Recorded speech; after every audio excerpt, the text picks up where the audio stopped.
response team and all of its specialists, as well as the United States Bomb Data Center. These were crucial and instrumental to provide links and resources in this investigation. Additionally, the ability to leverage technology with traditional law enforcement techniques has been crucial in bringing this case to a relatively close. Although we still have a lot of investigation to do, we've gotten off to a great partnership and great start, and it's been tremendous. Thank you.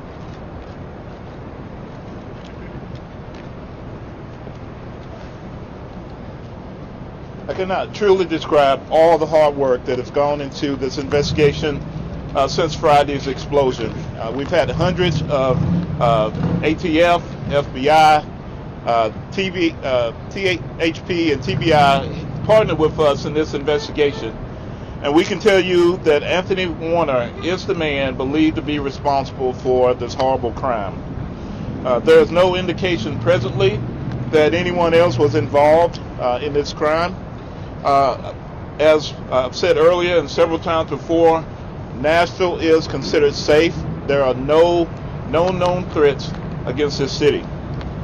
A renewed curfew is going into effect beginning at 4:30 this afternoon in the area impacted by the blast. It'll be James Robinson Parkway, to 4th Avenue, to Broadway, and the Cumberland River.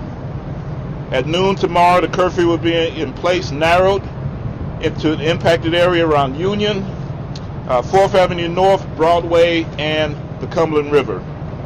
The footprint will get smaller as processing of the blast scene continues by the FBI and the ATF. Thank you.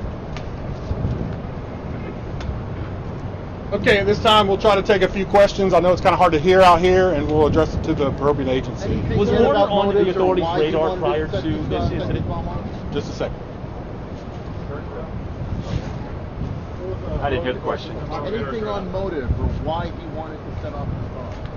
That's still all early in the investigation. Was Warner on authorities' radar prior to this incident? I'm sorry? Was Warner on any authorities' radar prior to the explosion? No, he was not. Can you talk about the VIN? Was it a VIN number that was found, and how that was? The VIN number you want to talk about? The VIN number, how you were, because this blast was, this is a massive blast. How were you able to find that VIN number? Well, our special agents with Tennessee Highway Patrol are trained in that. We have responsibilities there, and they were able to come out starting Christmas night and come in again once daylight came up the next day, yesterday, and just help identify on particular vehicle parts. So it was a vehicle part that you found in the debris that ultimately led to the identification? I can't answer that exactly. Vehicle parts help connect the vehicle to the suspect. I believe tips and other information came in to help identify him. Question for the FBI. I was curious regarding the actual questioning of I know that there have been associates of Warner that have been questioned about a 5G paranoia that he may have had. What can you tell us about that? So right now we're looking at any and all possible motives. We're not at a position where we can speculate on that now. We are interviewing individuals that we've identified that are known to the suspect. We are also asking the public to, if they know him, have spoken to him, or know his ideology or anything that might have motivated him. We're interested in speaking to you. So again, we're looking for those what tips. What about the type of explosives here?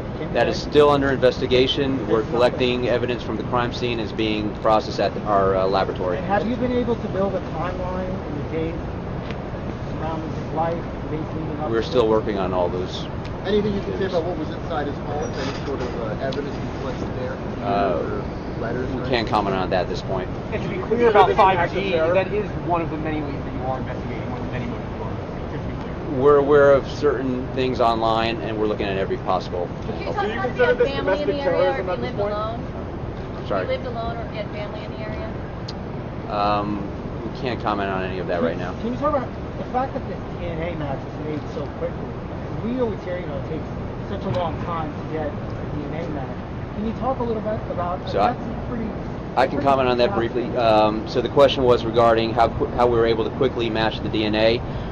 Because we had a known suspect at the time, We were able to have a known sample and then collect some items from the suspect, from some relatives as well, and be able to match that DNA positively with his. When we're just matching two samples, it can be done rather quickly. Was his mother that relative?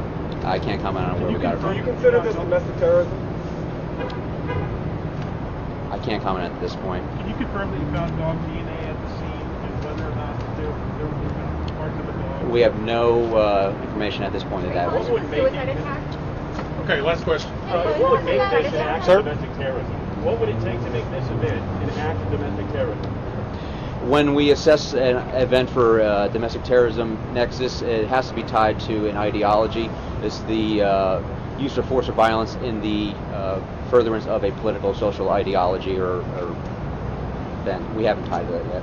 Thank you all very much. Appreciate it. If there are any further updates, we'll let you know via our social media channels and our news releases. Appreciate it. Thank you all for your patience.